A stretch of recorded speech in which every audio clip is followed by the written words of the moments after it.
మధ్య ప్రతిరోజు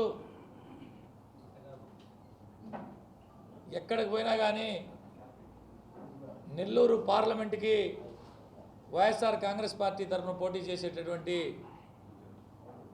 మా సాయన్న తెలుగుదేశం పార్టీ అభ్యర్థి ఆర్థిక బలవంతుడు, పెద్ద కోటీశ్వరుడు, నేను పేదోడిని, ఖలీల్ అహ్మద్ పేదోడు, ప్రతి దగ్గర మాట్లాడుతూ ఉన్నాడు. నిన్న సాయంత్రం మా రంగనాయలపేట వార్డుకు పోయినప్పుడు కూడా మాట్లాడాడు. నిన్న ఉదయాన కోవూరు బహిరంగ సభలో ఆత్మీయ సమావేశంలో కూడా మాట్లాడాడు. ఈ సందర్భంగా మీ ద్వారా అటు నెల్లూరు పార్లమెంటు ప్రజలకు కావచ్చు అందరికీ కొన్ని విషయాలు తెలియజేసుకున్నా. పాపం మా పేద సాయన్న ఎప్పుడు ఢిల్లీ నుంచి హైదరాబాద్కి రావాలన్నా, ఎప్పుడు హైదరాబాద్ నుంచి విజయవాడకి రావాలన్నా, ఎన్నిసార్లు స్పెషల్ ఫ్లైట్లో వచ్చాడో ఆధారాలతో పాటు ఇవ్వమంటే ఇస్తా, విత్ ఎవిడెన్స్. ఎన్నిసార్లు ఈ పేద ఆయన స్పెషల్ ఫ్లైట్లో ఢిల్లీకి పోవాలన్నా స్పెషల్ ఫ్లైటు, విజయవాడ రావాలన్నా స్పెషల్ ఫ్లైటు, ఈ అక్కడికి రావాలన్నా స్పెషల్ ఫ్లైట్. ఈ పేదవాడికే పాపం శంషాబాద్ పక్కన 10 ఎకరాల ఫామ్ హౌస్. ఈ పేద ఆయనకి పాపం ఏమీ వ్యాపారాలు లేవు ఆయనకి పాపం. నాకు కేవలం 8 ఎకరాల పొలం మాత్రమే ఉందని చెప్పే మా పేద సాయానికి హైదరాబాద్ శంషాబాద్లో 10 ఎకరాల ఫామ్ హౌస్. చెప్పుకుంటా పోతే చాలా ఉన్నాయి.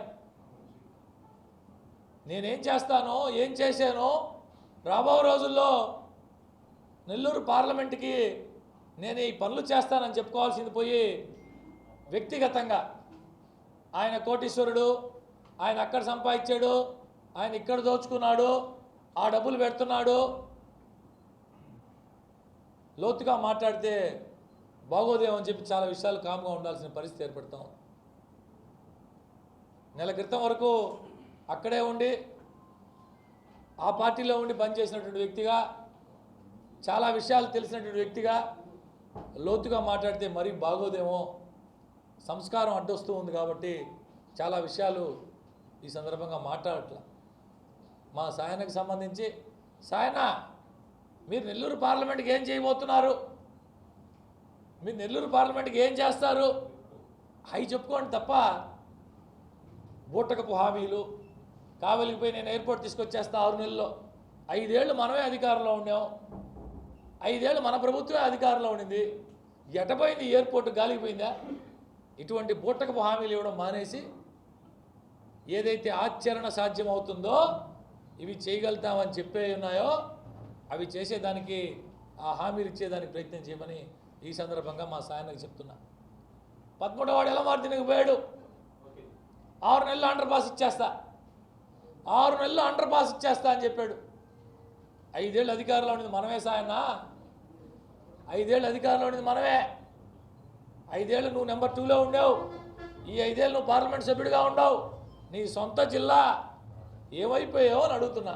6 నెలలు అండర్ పాస్ ఇచ్చేస్తా అంట. ఎక్కడికి పోతే అక్కడ, ఏ ప్రాంతానికి పోతే ఆ ప్రాంతానికి మాయ మాటలు చెప్పడం మాని ఆచరణ సాధ్యమైన హామీలు ఇవ్వమని చెప్పి ఈ సందర్భంగా మా సాయనకి మీ ద్వారా, మీడియా మిత్రుల ద్వారా చెప్తూ ఉన్నాం. మా పార్లమెంటు అభ్యర్థి వేమిరెడ్డి ప్రభాకర్ రెడ్డి గారు మాట చెప్పాడంటే ఖచ్చితంగా చేసి తీరుతాడు. నెల్లూరు జిల్లా ప్రజానీకానికి గత అనేక సంవత్సరాలుగా తెలుసు, ప్రభాకర్ రెడ్డి గారు విపిఆర్ అనే అతను ఒక మాట చెప్పాడు అంటే ఆ పని చేసి తీరుతాడు. నెల్లూరు జిల్లాలో విపిఆర్ గారికి ఉన్నటువంటి పేరే అది. విపిఆర్ అనేది ఒక బ్రాండ్. విపిఆర్ అంటే ఒక బ్రాండ్.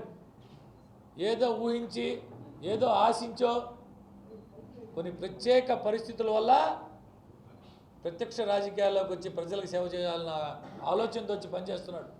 అంతేగాని అబద్ధపు హామీలు ఎక్కడ పోతే అక్కడ మా పేద సాయన్న ప్రతిదీ ఆధారాలతో పాటు ఇవ్వమంటే ఖచ్చితంగా ఇస్తాను మీ అందరికీ. లేదు నేను ప్రైవేట్ ఫ్లైట్లో తిరగలేదు, నేను పేదవాడినే చెప్పానంటే నేను మీకు అందరికీ ఆధారాలతో ఇస్తా.